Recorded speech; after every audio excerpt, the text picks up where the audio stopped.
नमस्कार साथियों, एक बार से फिर मैं आपका अपना पवन सिंह तक्षशिला 2020 लाइव क्लासेस के अंदर आपका स्वागत करता हूं। हमारी पिछली जो वीडियो रही उसके अंदर आज सभी साथियों ने ढेर सारा प्यार दिया, उसके लिए मैं आपका तहे दिल से धन्यवाद करता हूं। उसी कड़ी में आज हम क्या है दूसरे लेक्चर को शुरू करने जा रहे हैं। आज से हम क्या है, जैसा मैंने आपसे वादा किया था कि आज से हम भारत में आने वाली विदेशी कंपनियों को सीक्वेंस में पढ़ने का काम करेंगे और लगभग पुर्तगालियों से एक क्वेश्चन देखने को हमें मिल जाता है। तो इस नजर से देखा जाए तो आज का हमारा कंटेंट बड़ा महत्वपूर्ण रहने वाला। आज हम देखेंगे कि पुर्तगाली भारत क्यों आ रहे हैं। सबसे पहली कड़ी में हम क्यों देखेंगे, इनका आगमन देखेंगे, इन भारत में क्यों आए, किस तरह से ये भारत में आए। दूसरा हम देखेंगे इनके कार्य क्या रहे और तीसरा देखेंगे इनका पतन कैसे हो गया। ठीक है ना, इन्हें भारत में हार क्यों मिली, ये कामयाब क्यों नहीं रहे। इन बेसिकली इन तीन चीजों पे हम नजर डालेंगे। उसके बाद हम क्या देखेंगे कि इनके जो 3 वायसराय रहे, इन वायसराय ने भारत में आके क्या काम किया, ठीक है ना, इनकी नीति क्या रही और उस समय भारत की स्थिति क्या थी, भारत की स्थिति क्या थी। इन्हीं बेसिकली मुद्दों के ऊपर आज हम क्या है चर्चा करने का काम करेंगे। तो चलिए साथियों, जल्दी जल्दी शेयर करना शुरू करिए, लाइक कमेंट स्टार्ट कर दीजिए और मैं अपने कंटेंट को आज शुरू करता हूं। ठीक है ना, जितना ज्यादा आप साथियों का प्यार मिलेगा हमारे अगले लेक्चर उतने ही जल्द आपको मिलेंगे। ओके, तो चलिए बिना किसी देर के आप अपने काम को स्टार्ट करिए, मैं अपने काम को स्टार्ट करता हूं और सीखना शुरू करते हैं भारत में पुर्तगालियों। देखिए साथियों, जैसा कि हमें पता है कि इनका आगमन हुआ क्यों, पुर्तगाली भारत क्यों आए। पहले इस क्यों का जवाब जानते हैं, कब, क्यों और कहां, ये चीजें जरूर पता होनी चाहिए जब हम इतिहास पढ़ रहे हैं। यानी कब ये घटनाएं घट रही है, क्यों घट रही है और कहां पर घट रही है, इन चीजों को जानना बड़ा जरूरी है। जैसा कि हमने बुनियादी लास्ट लेक्चर के अंदर भी बात किया था, जिसके अंदर हम इतिहास की बुनियाद को समझने का काम कर रहे थे। ठीक है ना, फिर भी एक बार फिर हम रिपीट कर देते हैं कि पुर्तगाली भारत क्यों आ रहे थे, कारण क्या है पुर्तगालियों के भारत आने का। ये चाहते थे भारत के साथ व्यापार करना। किन चीजों का व्यापार मुख्य रूप से चाहते थे, ये चाहते थे सूती वस्त्रों का, और दूसरा किस चीज का व्यापार चाहते थे, मसालों का व्यापार भारत के साथ करना चाहते थे। ठीक है ना, हालांकि इनका व्यापार भारत के साथ पहले होता रहा है अगर मैं पुर्तगालियों की बात करूं तो। परंतु हुआ क्या कि जब 16वीं शताब्दी आती है, उससे पहले क्या होता है कि जो अफगान का क्षेत्र है, जो अफगान वाला क्षेत्र है, ये क्या है पूरी तरह से अफगानों और तुर्कों के नियंत्रण में आ जाता है। देखिए, अगर मैं बात करूं तो ये मैं अपने भारत को मान लेता हूं, ठीक है ना। इधर वाली साइड क्या रहने वाला है, यूरोप रहने वाला है, और नीचे वाली साइड यहां क्या रहने वाला है, अफ्रीका रहने वाला है। ठीक है ना, इन 3 चीजों को एक साथ समझने की कोशिश करते हैं। व्यापार कैसे होता था, व्यापार होता था यूरोप का स्थल मार्ग से। किससे, स्थल मार्ग से क्या हुआ करता था, व्यापार हुआ करता था। और यूरोप के अंदर क्या है, सूती वस्त्र और मसालों की जो मांग थी, उस मांग को इन्हीं स्थलीय मार्गों से पूरा करते रहे थे। परंतु हुआ क्या था, यहां पे अफगानों का राज होने के कारण जो व्यापारी आया करते थे, उन व्यापारियों के साथ क्या होती थी, लूटपाट हुआ करती थी। क्या होती थी, लूटपाट हुआ करते थे, जिस वजह से यूरोपीय व्यापार क्या है लगातार घाटे में जा रहा था। और दूसरी क्या हो रही थी, यहां पे जो कीमत होती थी चीजों की, वो क्या हो रही थी, बहुत ज्यादा हो रही थी। इसलिए यूरोप के अंदर, पूरे के अंदर ये कमी महसूस की गई कि क्यों न भारत के लिए नया रास्ता खोजा जाए। और वो नया रास्ता कहां से होना चाहिए, देखिए यहां सारे में समुद्र लगता है, यहां क्या है, समुद्र है, तो वो क्या है, इसी समुद्री मार्ग को चाहते हैं। इसीलिए इन्होंने क्या काम कर दिया, यूरोप के अंदर एक पॉलिसी निकाल दी कि आप जल्दी सी भारत के लिए किसी नए रास्ते की खोज करिए, ठीक है ना। तब तक खोज करवाता हूं, आप शेयर करिए जल्दी जल्दी, ठीक है ना। चलिए, तो इसी एवज में क्या हुआ, यूरोप से एक व्यक्ति निकलता है जिसका नाम क्या था, वास्को डी गामा। क्या था, वास्को डी गामा जिस व्यक्ति का नाम था। अब ये वास्को डी गामा जो था ये एक अच्छा नाविक था। अच्छा नाविक का मतलब समुद्र के बारे में अच्छी जानकारी रखता था, और इसने थोड़ा बहुत भारतीय लोगों के बारे में सुन रखा था। सुना हुआ क्या था कि यहां के लोग थोड़े से सांवले रंग के होते हैं, अंग्रेजों की तुलना में अपना रंग सांवला रहने वाला है। थोड़े से ये लोग क्या होते हैं, सांवले होते हैं, ठीक है ना। काले इनके बाल होते हैं, आए हुए मेहमानों का बड़ा स्वागत करते हैं। कुछ बुनियादी जानकारियां इकट्ठी की और यूरोप से कहां चल दिया, अफ्रीका की तरफ। कहां चल दिया था, अफ्रीका क्षेत्र की ओर चल दिया था। अब अफ्रीका में एक यहां पे शहर है जिसको क्या बोलते हैं, होप ऑफ गुड्स, ठीक है ना। कौन सा था, hope of goods. Vasco D gamma कहां पहुंचता है, होप ऑफ गुड्स में पहुंचता है, अफ्रीका पहुंचता है। और यहां पहुंचने के बाद इसको मिलता है एक व्यापारी। क्या मिलता है, एक व्यापारी। यह व्यापारी होता है भारतीय, गुजरात का। ये क्या काम करता है, वास्को डी गामा को आगे का रास्ता दिखाने का काम करता है। और वास्को डी गामा अपने जहाज और अपने नाविकों को लेके कहां चल देता है, भारत की तरफ चल देता है और पहुंच जाता है कहां पे, कालीकट। कहां पहुंचेगा, कालीकट पहुंचता है। अब कालीकट जाके वो ये देखता है कि जिस तरह की निशानी उसको बताई गई थी कि भारतीय लोग कैसे होंगे, उसने हूबहू वैसे लोगों को यहां पे पाया।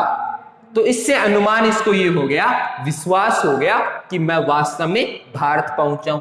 तो डेट क्या थी उस वक्त, 17 मई 1498। कब पहुंचा था, 17 मई 1498 को वास्को डी गामा कहां पहुंच गया था, भारत पहुंच गया था, ठीक है ना। अब कई बार एग्जाम में आता है कि वास्को डी गामा भारत कब आया, कहते हैं जी जाडे में आया था।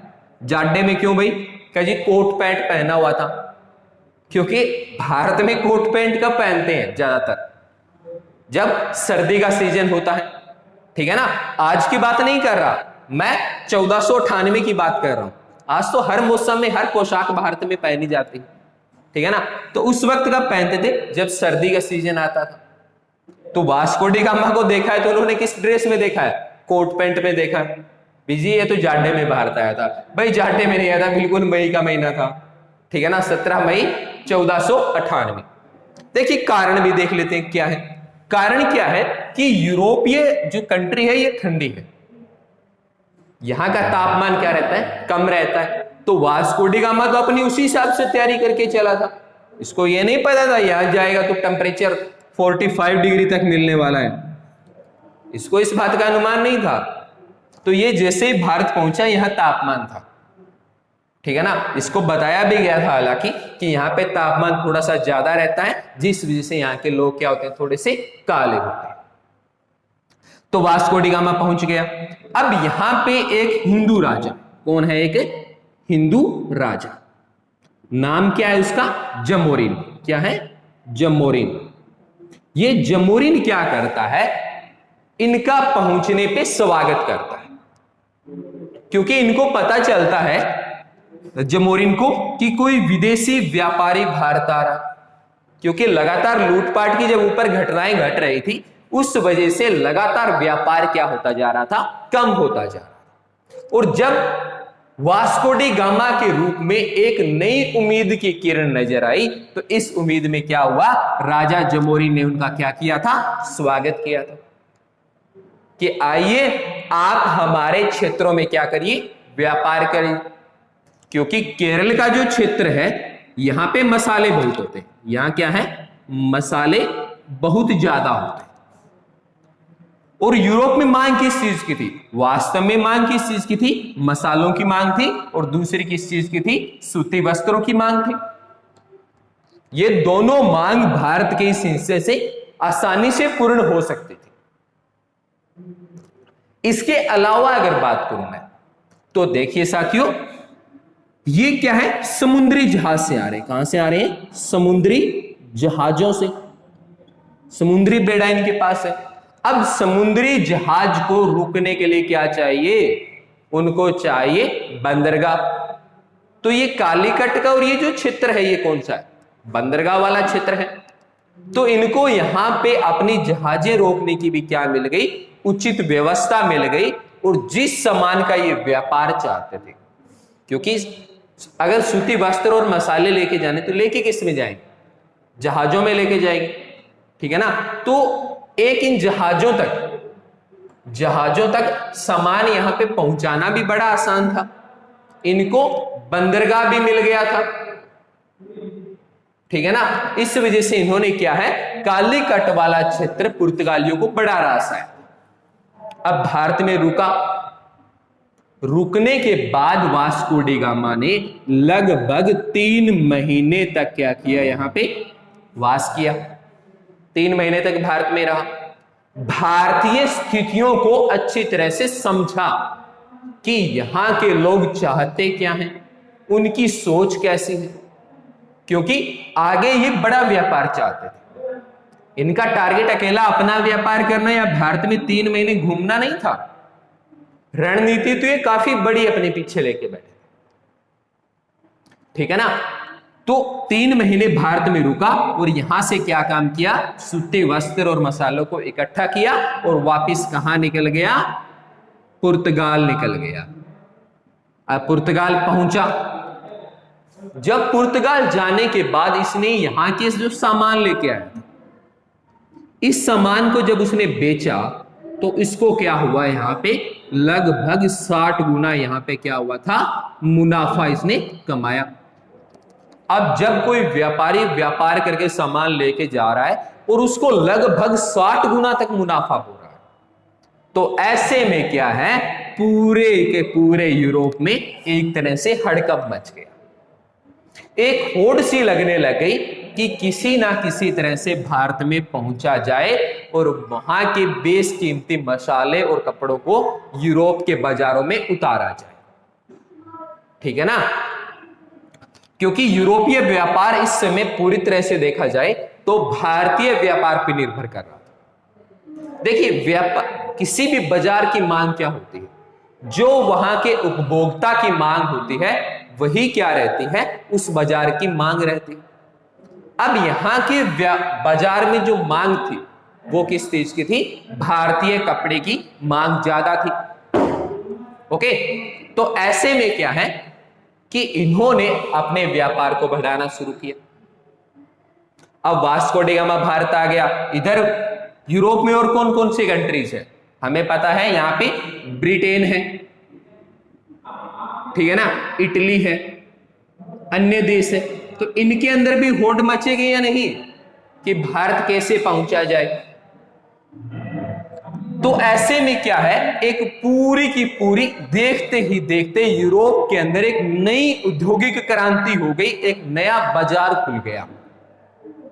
और उस व्यापार का, उस बाजार का फायदा उठाने के लिए सबसे ज्यादा सामने कौन आए? यहाँ के पुर्तगाली लोग पहले सामने आए।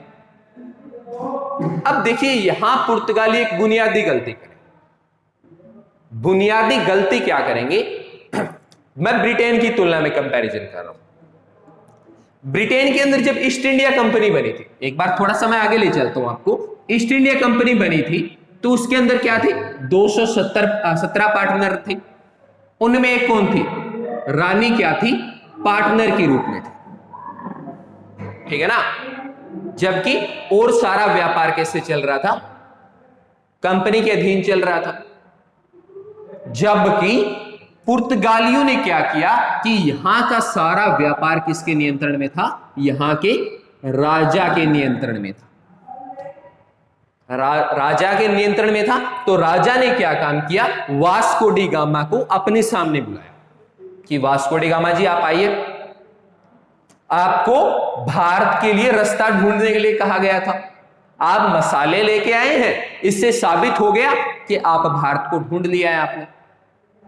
तो ऐसा करिए, आप अब हमारी पूरी सेना की टुकड़ी ले जाइए, पूरा एक व्यापारी दल ले जाइए, एक व्यापारी दल ले जाइए और साथ में क्या ले जाइए, सेना ले जाइए, और पूरे समुद्री बेड़े के साथ आप कहां पहुंचिए, भारत पहुंचिए। वहां जाइए और जाने के बाद क्या करिए, वहां पे अपनी फैक्ट्रीज लगाना शुरू करिए, क्योंकि हम चाहते हैं कि पूरे यूरोप में सबसे ज्यादा मुनाफा कौन कमाए, हम कमाए। तो इसी एवज में क्या हुआ, वास्को डी गामा अपनी सेना तैयार करता है, अपने व्यापारिक दल तैयार करता है और अपनी जहाजें तैयार करता है और वापिस भारत के लिए निकल पड़ता है। कब? 1502 में। तो 1502 में दूसरी बड़ी घटना क्या घटी, वास्को डी गामा दोबारा कहां पहुंच गया, भारत पहुंच गया। ठीक है ना। तो देखिए, दो डेट हमें वास्को डी गामा से संबंध याद रखनी है। पहली बार वास्को डी गामा भारत कब आएगा, 17 मई 1498 में आएगा, और लगभग 4 साल बाद दोबारा कब, 1502 में वास्को डी गामा कहां पहुंचेगा, भारत पहुंचेगा। पर इन दोनों बार स्थितियां अलग होगी। अलग क्यों होगी? एक तो राजा जमोरिन के साथ इसकी थोड़ी सी अनबन हो गई थी, इनके बीच में क्या है, दूरियां बढ़ने लगी थी। दूसरी घटना क्या घट रही है कि ये इस बार पूरी सेना लेके आ रहा है, इसके पास साथ सेना भी है सुरक्षा के लिहाज से, ठीक है ना। और दूसरा यहां पे क्या है, व्यापारिक पूरा दल है, और नियंत्रण में किसके चल रहा है, ये पुर्तगाली राजा के नियंत्रण में चल रहा है, ठीक है ना। तो इस तरह से क्या है, वास्को डी गामा दोबारा भारत पहुंच जाता है। अब बात करते हैं कि ये यहां आके भारत की स्थिति क्या देखता है, ठीक है ना, क्योंकि इस वक्त के भारत को थोड़ा सा समझना जरूरी है। हालांकि वास्को डी गामा जब पहली बार भारत आया था तो ये यहां की स्थितियां समझ गया था, क्योंकि अचानक से न तो कहीं सेना लेके जाया जा सकता है और न ही कहीं पे कोई सीधी जाके फैक्ट्री स्थापित की जा सकती है, ठीक है ना। देखिए,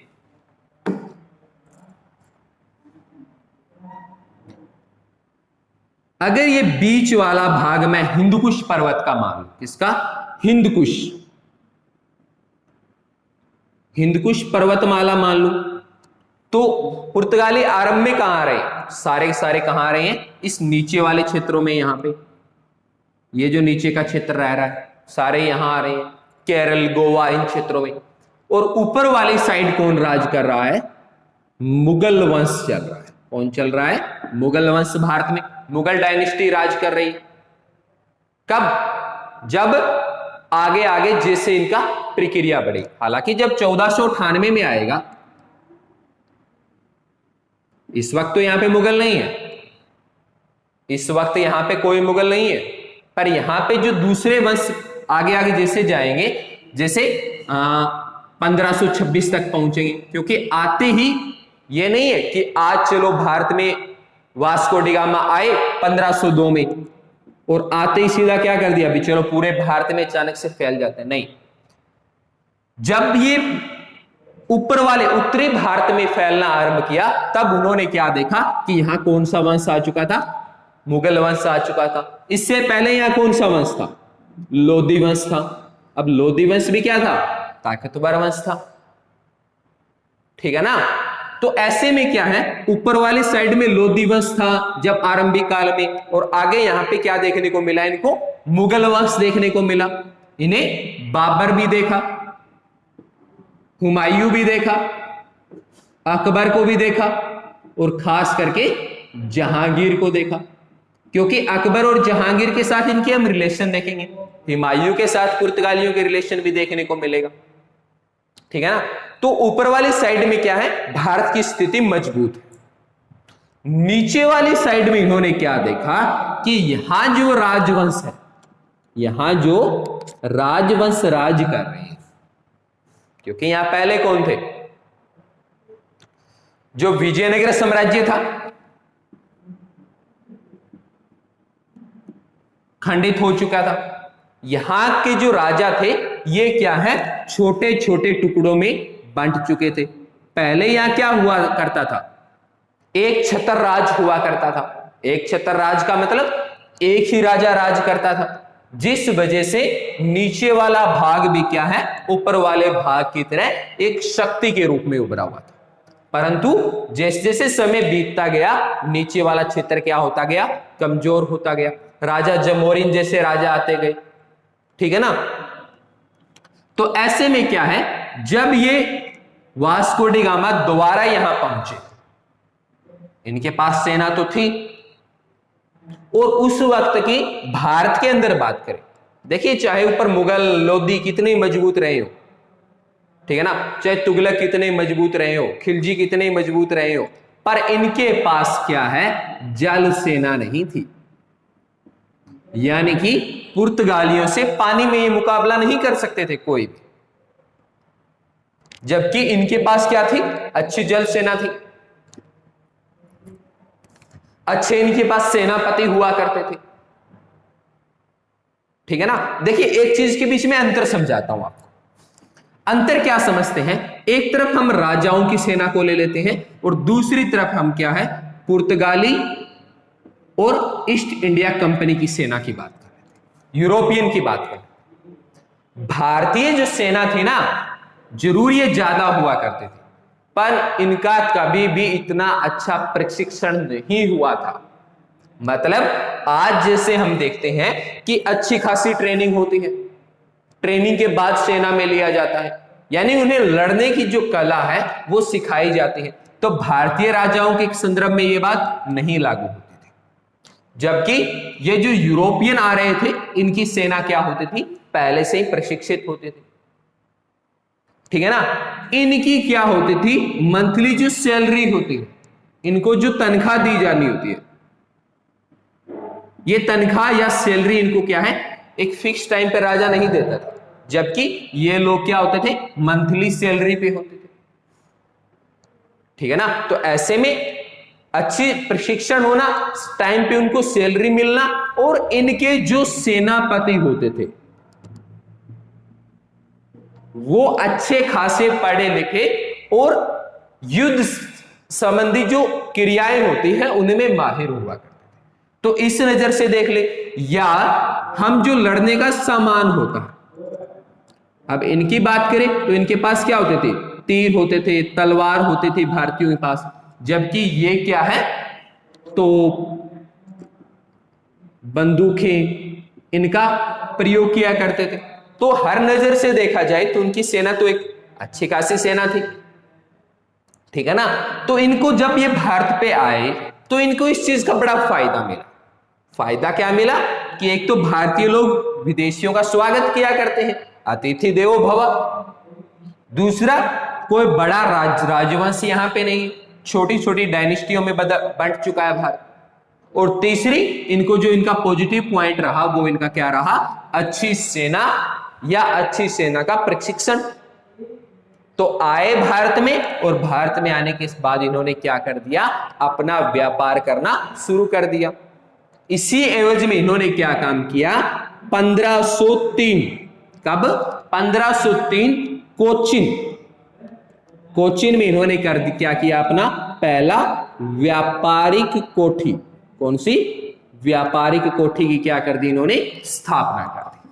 देखिए साथियों, ये क्वेश्चन पूछा हुआ है कि पुर्तगालियों ने अपनी पहली व्यापारिक कोठी कहां स्थापित की, तो कहां की थी, 1503, स्थान कौन सा रहने वाला है, कोचिन रहने वाला है, ठीक है ना।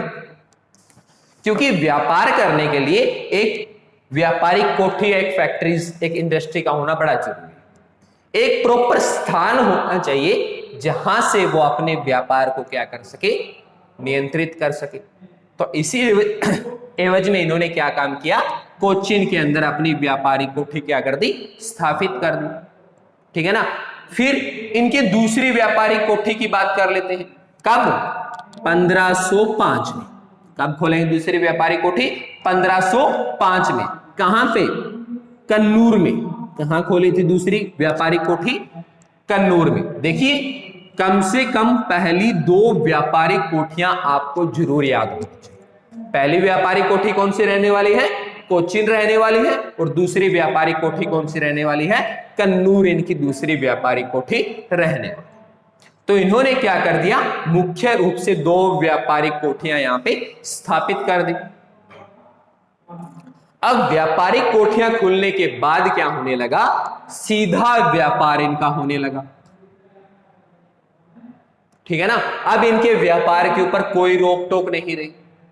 तो इसी एवज में इन्होंने क्या काम कर दिया, जब ये व्यापार को बढ़ाएंगे तो 1505 में अपने एक वायसराय अल्मेडा, कौन है? अल्मेडा, इनको क्या है, वायसराय बना के भारत भेज देंगे कि जाइए और आप जितनी भी पुर्तगाली गतिविधियां हैं उन गतिविधियों को आप क्या करिए, नियंत्रित करिए। तो ये वायसराय जो है ये भी इनके क्या है, बड़े इंपॉर्टेंट है। अनेक एग्जाम में इनके वायसराय के बारे में पूछा हुआ है। क्या बात साथियों, शेयर नहीं कर रहे? जल्दी शेयर करिए, ठीक है ना। जितना शेयर करेंगे उतना जोश मेरा बढ़ता जाएगा, ठीक है ना। ताकि कोशिश करेंगे कि 20 लेक्चर के अंदर सारी मॉडर्न हिस्ट्री, क्योंकि अभी एचपीएससी सर पे है और एचपीएससी सिलेक्शन में रामबाण का जो काम करेगा, हमारे ये लेक्चर रामबाण का काम करने वाले हैं और कोई भी क्वेश्चन यहां से बाहर नहीं जाने वाला। तो जितनी मेहनत मैं कर रहा हूं उतनी मेहनत आप भी करिए और साथ में शेयर करना न भूलिए। तो अल्मेडा क्या है, इनकी पहले वायसराय बन के भारत में आए, ठीक है ना। तो ये एक महत्वपूर्ण क्वेश्चन बन गया, ठीक है ना। अब देखिए, चलो बना दिया इन्होंने अपना वायसराय। अब वायसराय करेगा क्या? अब वायसराय के सर पे इनके राजा ने एक जिम्मेवारी और डाल दी। राजा ने जिम्मेवारी क्या डाल दी कि आप जाइए और धर्म का भी प्रचार करिए। साथ में क्या करना पड़ेगा आपको? भारत में जाना पड़ेगा और भारत में जाने के बाद धर्म का प्रचार करना पड़ेगा। किस धर्म का? ईसाई धर्म का। देखिए, स्टार्टिंग फेज में देखा जाए तो इस्लामिक या मुसलमानों से इनकी काफी प्रतिस्पर्धा देखने को मिलती है, क्योंकि इनका जो व्यापार आरंभ में चौपट हो रहा था उसका कारण यही था। तो ये क्या है, इस नीचे वाले सारे क्षेत्र से मुसलमानों को खदेड़ना चाहते हैं और यहां पे ईसाई धर्म का प्रचार चाहते हैं। जबकि ऊपर जैसे जैसे लोधी वंश के बाद मुगल वंश आएगा 1526 के बाद, कौन सा युद्ध? पानीपत का प्रथम युद्ध के बाद। उसके बाद तो स्थिति बदल जाएगी, मुगलों के साथ इनके अच्छे रिलेशन हमें देखने को मिलेंगे, ठीक है ना। क्योंकि समय के साथ रणनीतियां बदली जाती है और बदलनी पड़ती है, ठीक है ना। तो चलिए, अल्मेडा को बना दिया गया। अल्मेडा क्या करने लगा? धर्म प्रचार को बढ़ावा देने लगा और भारत के अंदर व्यापार को भी बढ़ाने लगा। भारत से अलग अलग क्षेत्रों में जाते, वहां से सूती वस्त्र मसाले इकट्ठे करते, कोचीन में लेके आते और कोचीन से क्या काम करते? पुर्तगाल भेज दिया करते। तो इस तरह से क्या होने लगा? इनका मुनाफा बढ़ने लगा, ठीक है ना। क्योंकि अब तक कोई दूसरी कंपनी नहीं आई थी। हमें पता है 1600 ईस्वी के अंदर ईस्ट इंडिया कंपनी बनेगी, ठीक है ना। दिसंबर 1600 के अंदर ईस्ट इंडिया कंपनी की स्थापना होगी। उससे पहले तक व्यापार के अंदर यूरोपीय क्षेत्रों की बात करूं तो एकाधिकार किसका रहेगा? पूर्ण रूप से यहां पे पुर्तगालियों का रहेगा। अब बात कर लेता हूं इनके दूसरे वायसराय की, कि इनका दूसरा वायसराय कौन आएगा। देखिए, ये वायसराय इनके क्या हैं? कानूनन अधिकारी है, मतलब इनको कानूनी नजर से भारत भेजा जाता है और जब इनका कार्यकाल पूरा हो जाता है या इनके कार्य से संतुष्टि नहीं होती तो इनको क्या कर लेते हैं? वापस बुला लिया जाता है। तो इसी एवज में क्या होता है? 1509 में क्या होता है? अल्बुकर्क, कौन है? अल्बुकर्क, इनको क्या बनाया जाता है? सेकंड गवर्नर बना के भारत में भेज दिया जाता है। ठीक है ना, तो ये क्या आ रहे हैं, भारत के दूसरे वायसराय बन के भारत के अंदर आ रहे हैं। तो भारत में आने के बाद ये क्या काम करेंगे, अपने व्यापारिक गतिविधियों पर ध्यान देंगे। ओके, तो 1509 में क्या हुआ, अल्बुकर्क, कौन है, अल्बुकर्क क्या हुआ, नया वायसराय बन के क्या है, भारत में आया। अब जब नया वायसराय भारत में आएगा तो वो नई तरह की नीतियां लेके आएगा, क्योंकि पीछे जो बुनियादी गलतियां अल्मेडा कर चुका था उन गलतियों को ये नहीं दोहराना चाहता था। गलतियों की जैसे बात करूं तो इन्होंने क्या है, भारतीय व्यापारियों के ऊपर, खास करके पहले वाले अल्मेडा की बात करते हैं, वो इतनी ज्यादा रोक लगाने में कामयाब नहीं हो पाया। जितना ज्यादा व्यापार पुर्तगाली राजा भारत से चाहता था उस तरह के व्यापार को नहीं बढ़ा पाया। ठीक है ना, तो इसी एवज में क्या हुआ, 1509 में सेकंड जो इनका वायसराय था अल्बुकर्क को भारत भेज दिया गया। अब देखिए, जब ये आएंगे तो अनेक तरह के राजनीतिक परिवर्तन भारत में आएंगे और अनेक तरह के धार्मिक भी आएंगे। देखिए, धार्मिक भी आएंगे, राजनीतिक परिवर्तन भी यहां देखने को मिलेंगे और आर्थिक परिवर्तन आना तो संभाविक बात है, क्योंकि सारी व्यापारिक गतिविधियां घट रही। ठीक है ना, जैसे अल्बुकर्क के उपलब्धियों की बात करूं तो 1510 में इन्होंने क्या किया, गोवा पे अपना अधिकार कर लिया। मतलब गोवा को क्या है, पूर्ण रूप से जीत लिया। और एक बात याद रखना साथियों, गोवा पुर्तगालियों के लिए अहम स्थान रखता है, क्योंकि जब 1510 में ये इसके ऊपर अधिकार कर लेंगे तो आजादी के बाद तक गोवा इनके अधीन रहेगा। ठीक है ना, जब तक कि 1962 के अंदर इनको अपोलो मिशन चला के भारत से बाहर नहीं किया जाएगा, तब तक पुर्तगाली कहां रहेंगे, गोवा में रहने वाले। आज आप गोवा चले जाइए, आपको पुर्तगालियों की झलक देखने को मिल जाएगी। यहां के कल्चर में, यहां के चर्च, यहां का सिस्टम, बहुत सारी चीजें आज भी पुर्तगालियों की देन है। आज भी उसी भाषा का, उसी पहनावे का, उसी कल्चर का आज भी यहां पे प्रयोग होता। ठीक है ना, तो इन्होंने क्या किया, 1510 में क्या है, बीजापुर के सुल्तान से गोवा जीतने का इन्होंने काम कर लिया। इसके अलावा इनको जिस बड़े काम के लिए जाना जाता है वो है इनके कार्यशैली में शांत जल की नीति। कौन सी, शांत जल की नीति या ब्लू वाटर पॉलिसी।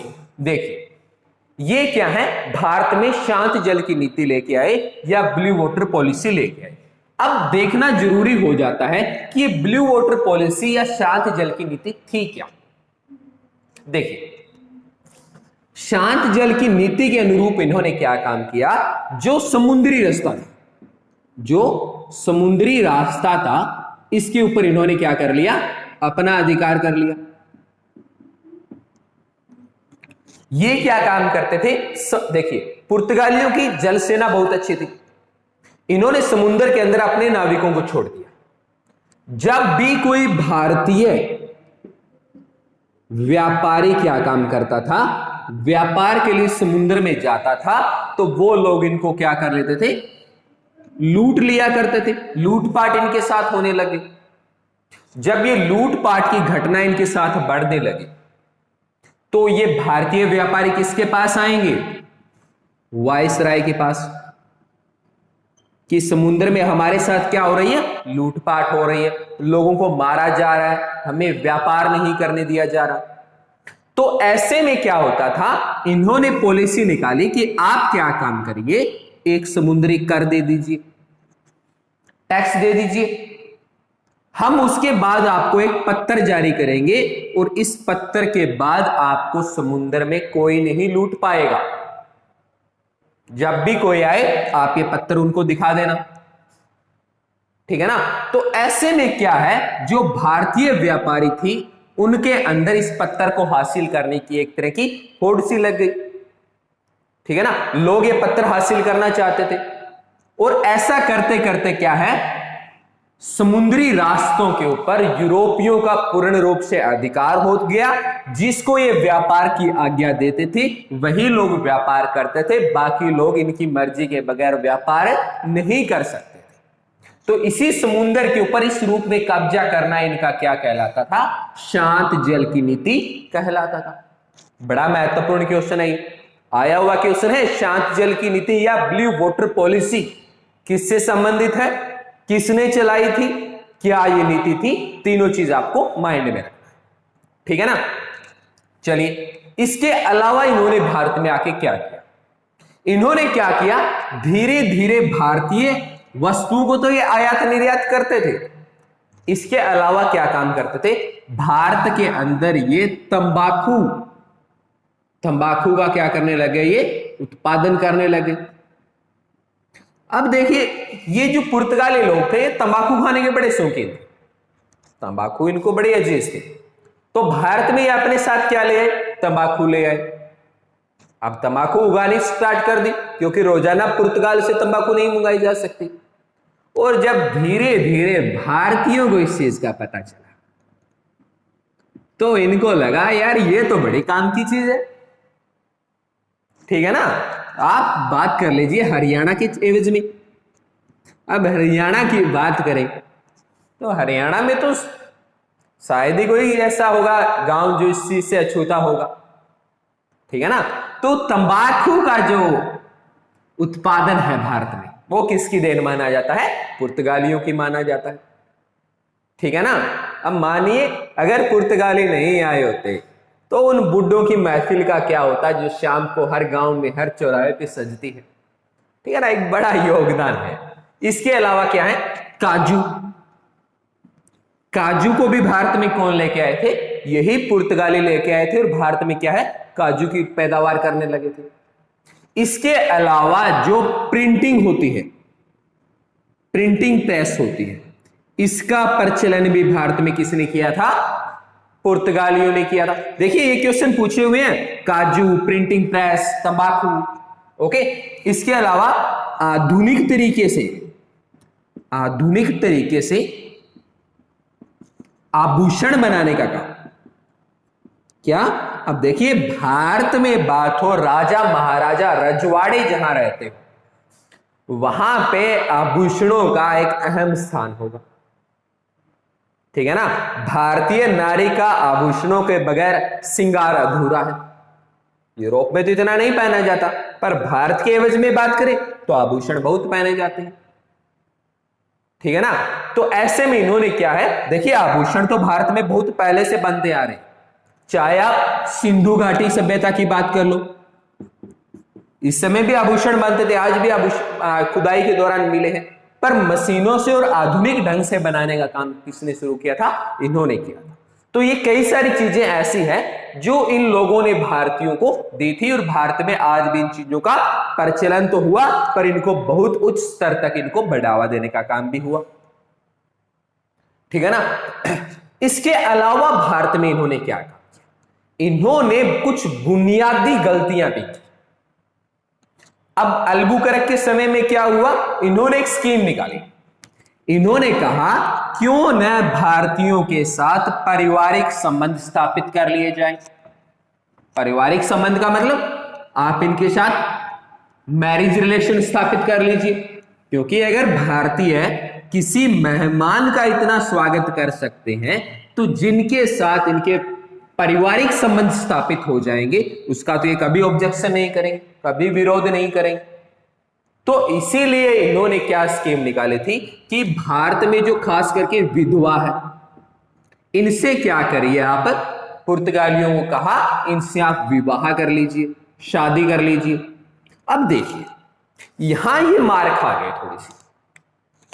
कारण क्या है, भारत में विधवा विवाह उस वक्त क्या था, खास करके हिंदुओं में। हमें पता है भारत में तो सती प्रथा जैसी चीजें थी।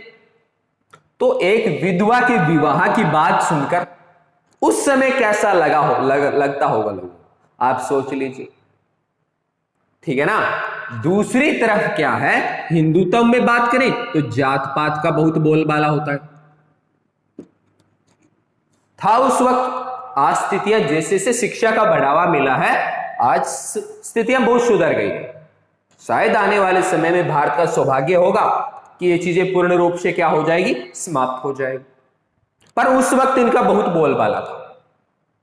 तो ऐसे में अगर कोई एक अंग्रेज आके ये बात कहेगा तो भी इनको आहत तो लगेगा, ठीक है ना। दूसरी तरफ जो इस्लाम था या जो मुसलमान भाई थे, उनके क्या हो गए, विरुद्ध हो गए।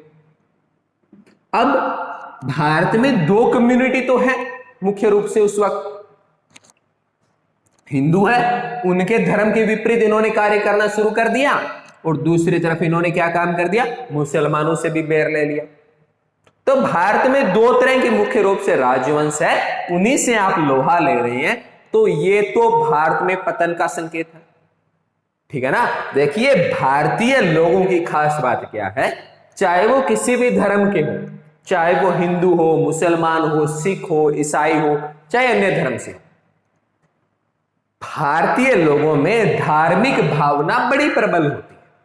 वो लोग तब तक किसी का विरोध नहीं करते जब तक उनके धर्म के विरुद्ध न चला जाए, और जब बात इनके धर्म पे आ जाती है तो ये लोग सीधे रूप से उसके क्या हो जाते हैं, एंटी हो जाते हैं। तो इन्होंने क्या काम किया, यही गलती तो दोहराई, ठीक है ना। इन्होंने दोनों धर्मों के लोगों से बैर करना शुरू कर दिया, दोनों धर्मों के लोग इनके विरुद्ध हो गए, ठीक है ना। तो ये क्या हुआ, ये घटनाएं इन्होंने घटवाई। इसके अलावा क्या काम कर दिया, इन्होंने 1511 में मलाया जो द्वीप था, कौन सा, मलाया जो द्वीप है, इसके ऊपर इन्होंने क्या कर लिया था, कब्जा कर लिया था। ओके, 1515 में इन्हीं के शासनकाल में फारस की जो खाड़ी है, खाड़ी वाले क्षेत्रों के अंदर इन्होंने दखल देना स्टार्ट कर लिया, और जो इसके अंदर हरमुज है, हरमुज नाम की जो स्थान है, इसके ऊपर क्या कर लिया था, इन्होंने अधिकार कर लिया था। देखिए भारत के अंदर स्टार्टिंग फेज इनका देखा जाए तो इन्होंने काफी ज्यादा कब्जे भी किए, क्योंकि भारत छोटे छोटे टुकड़ों में बंटा हुआ था, चाहे वो खाड़ी क्षेत्रों की बात हो, चाहे वो गोवा की बात हो, ठीक है ना। इनके ऊपर इन्होंने क्या कर लिया था, अधिकार कर लिया था। परंतु इसके साथ साथ इन्होंने कुछ बुनियादी गलतियां भी कर ली कि इन्होंने क्या कर लिया, जिस स्थान पे रहे वहीं लोगों से इन्होंने क्या करना स्टार्ट कर दिया, इन्होंने बैर करना शुरू कर दिया। तो इन्होंने खुद कुल्हाड़ी मार ली धार्मिक गतिविधि में इन्वॉल्व होके। ओके, इसके बाद क्या हुआ, 1529, कब, 1529 निनो डी कुन्ना का नाम आता है, किसका, निनो डी कुन्हा। ये क्या है, इनके तीसरे वाइसराय बन के भारत आएंगे। मुख्य रूप से इनके तीन ही वाइसराय हम देखते हैं, कौन कौन से, अल्मेडा को देखते हैं पहला 1505 में, 1509 का जब समय आता है अल्बुकरक को देखते हैं, और 1529 का जब समय आता है निनो डी कुन्ना को देखते हैं। तो ये मुख्य रूप से तीन वाइसराय हैं इनके, जिनको आपको याद रखना बड़ा जरूरी है। और इनके जो मुख्य रूप से इन्होंने जो कार्य किया भारत के अंदर, चाहे तंबाकू का प्रचलन हो, चाहे काजू का हो, चाहे प्रिंटिंग प्रेस का हो, चाहे आभूषणों का हो, ये इनका याद रखना है। इनकी जो ब्लू वाटर पॉलिसी थी, ब्लू वाटर पॉलिसी क्या बात बोलती है, उसको याद रखना बड़ा जरूरी है, ठीक है ना।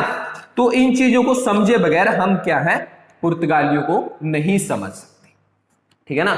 जब 1530 में, और सॉरी 29 में निनो डी कुन्ना नए वाइसराय इनके बने, तो इन्होंने क्या काम किया, 1530 में अगले ही साल गोवा को क्या बना दी, अपनी राजधानी बना दी। क्या बना दी, अपनी राजधानी। तो गोवा इनकी राजधानी कब बना था, 1530 में इनकी राजधानी बन गया था। ओके, और 1535 में जो दमन और द्वीप में जो द्वीप है उसके ऊपर इन्होंने क्या कर लिया था, अपना अधिकार कर लिया था।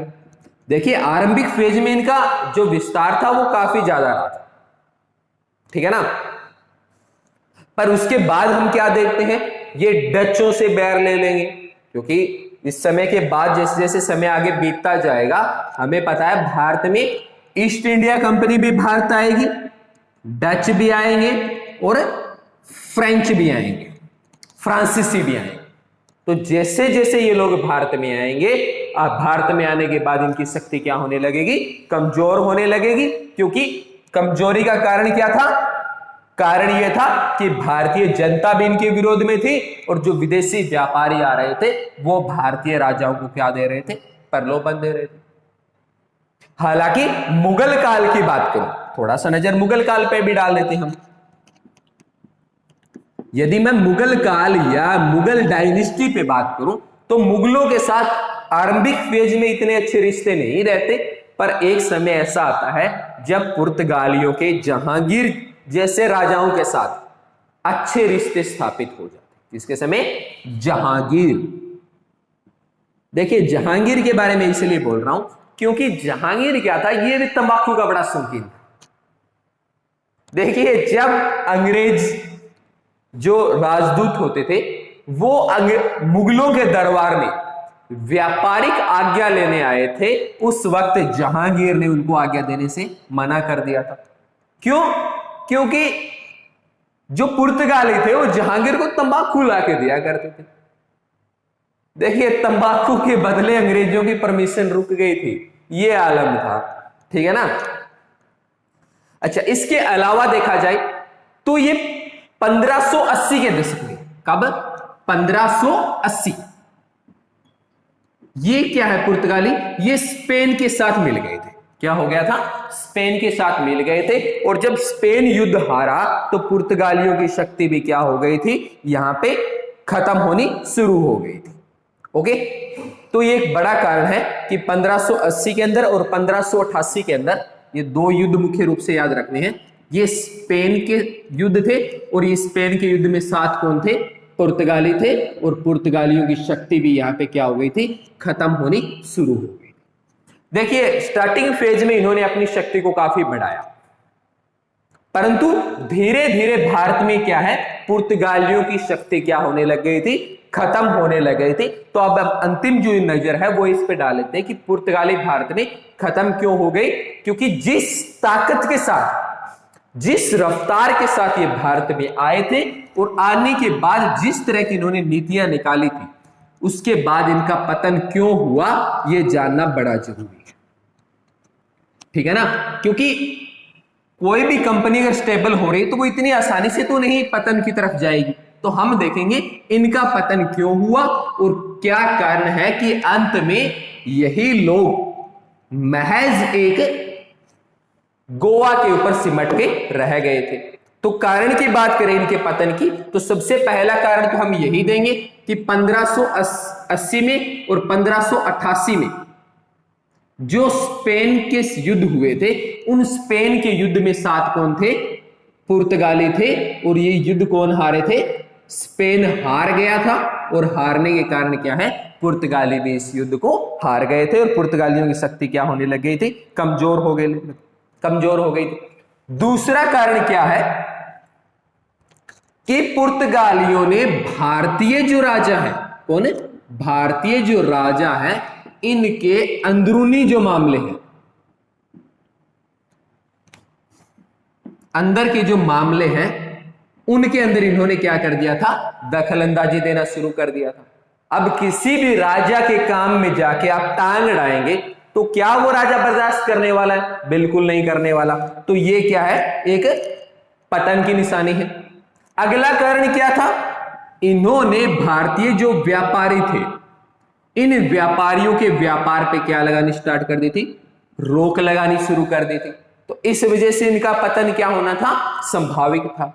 इसके अलावा क्या था, इनकी जो धार्मिक नीतियां रही, इनकी जो धार्मिक नीति थी वो दोनों धर्मों के विरुद्ध रही, हिंदू धर्म के विरुद्ध भी रही और इस्लाम के विरुद्ध भी रही। तो ऐसे में क्या है, दुविधाएं खड़ी होना संभाविक बात थी। खास करके इनकी जो विधवा विवाह की स्कीम थी, विधवा विवाह की जो इन्होंने स्कीम निकाली थी, वो इनके काफी ज्यादा विरोध में जाती हुई नजर आई थी। इसके अलावा यहां का जो व्यवस्था थी, जिस तरह की व्यवस्था इन्होंने पैदा की थी, वो एक निरंकुश टाइप की थी।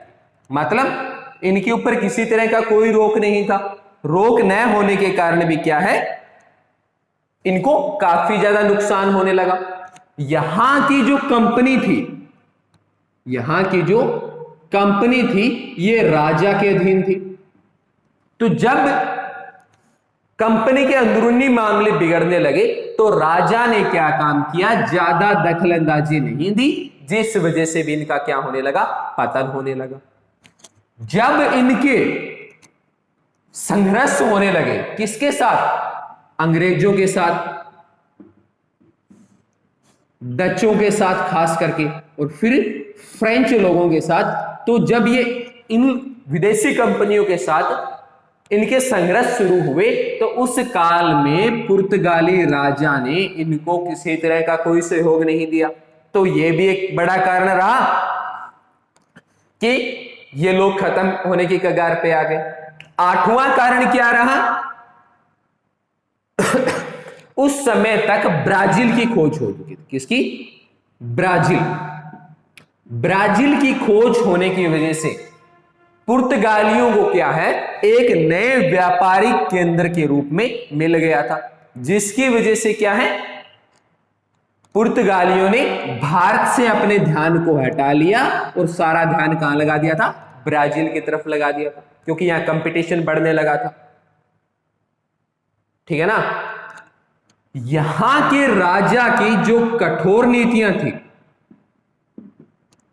देखिए पुर्तगालियों का राजा क्या करता था, इनके लिए पॉलिसीज बनाता था, नियम बनाता था। तो ये कठोर नियमों की वजह से भी क्या हुआ था, पुर्तगाली लोग भारत में क्या होने लगे थे, खत्म होने लगे थे। और यही कारण है कि धीरे धीरे पुर्तगाली लोग क्या है, भारत में से अपने क्षेत्रों को खोने लगे थे। उदाहरण स्वरूप 1612 में, किस समय, 1612 में सूरत, जिसके ऊपर सबसे पहले आके पुर्तगालियों ने कब्जा जहां पे इन्होंने कब्जा कर रखा था, जहां इनकी व्यापारिक कोठी थी, यहां पे क्या काम किया था, ईस्ट इंडिया कंपनी ने अपना राज स्थापित कर लिया था। और राज स्थापित होने के बाद यहां पे क्या है, पुर्तगालियों की सेना पूर्ण रूप से फेल हो गई थी और ये अपनी सत्ता से हाथ खो बैठे।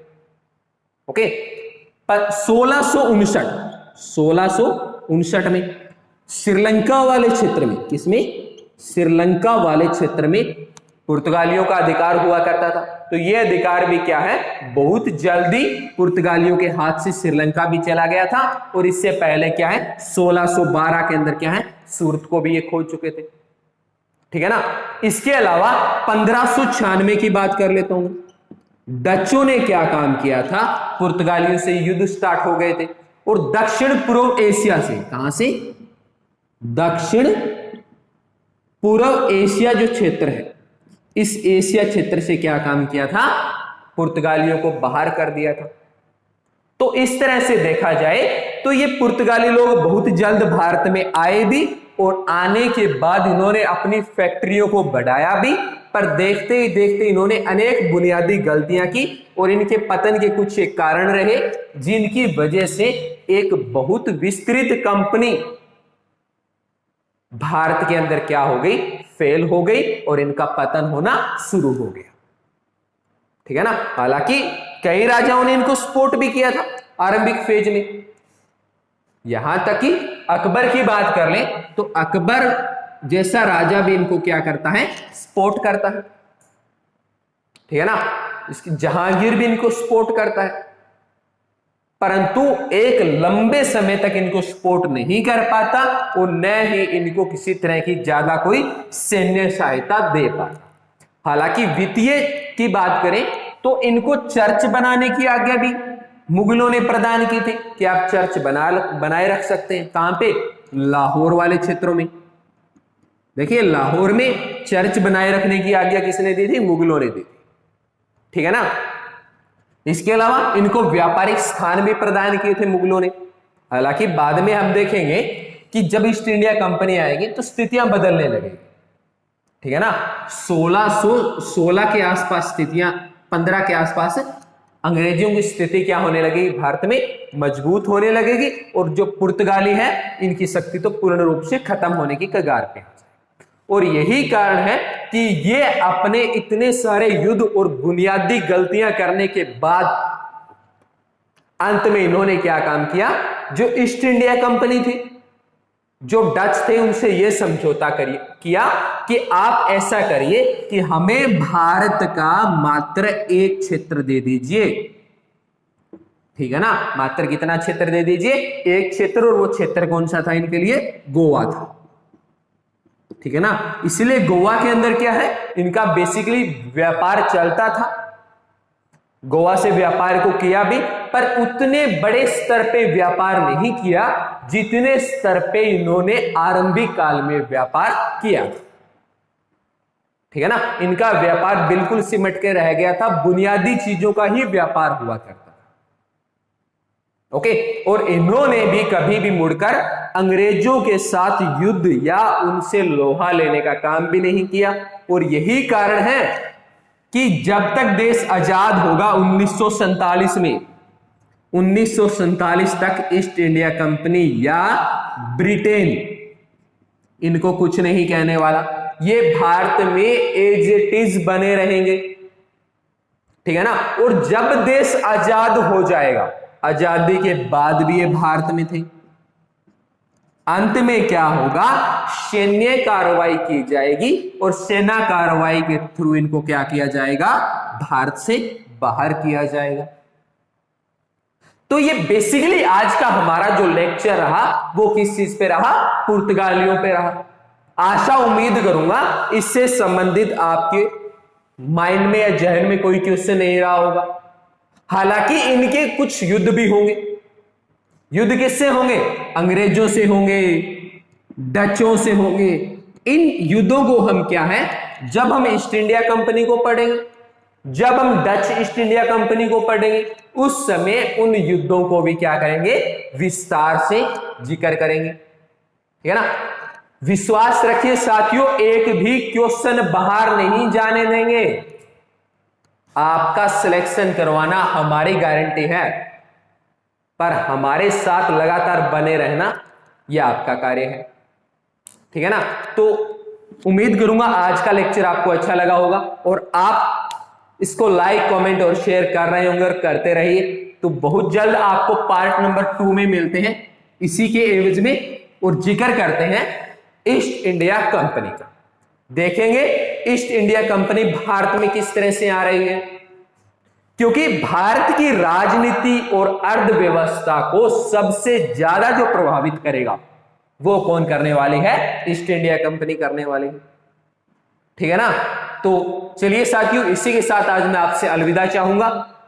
कल फिर इसी टाइम आपके साथ फिर मिलता हूं इसी के पार्ट 3 में, जिसके अंदर हम ईस्ट इंडिया कंपनी की जिक्र करेंगे और देखेंगे किस तरह से उन्होंने भारत में अपनी विस्तारवादी नीति को जन्म दिया, किस तरह से उन्होंने नई नई नीतियां भारत में लेके आई और किस तरह से उन्होंने देखते ही देखते पूरे भारत को निगल लिया। तो चलिए साथियों, आज के लिए इतना ही। जय हिंद, जय भारत।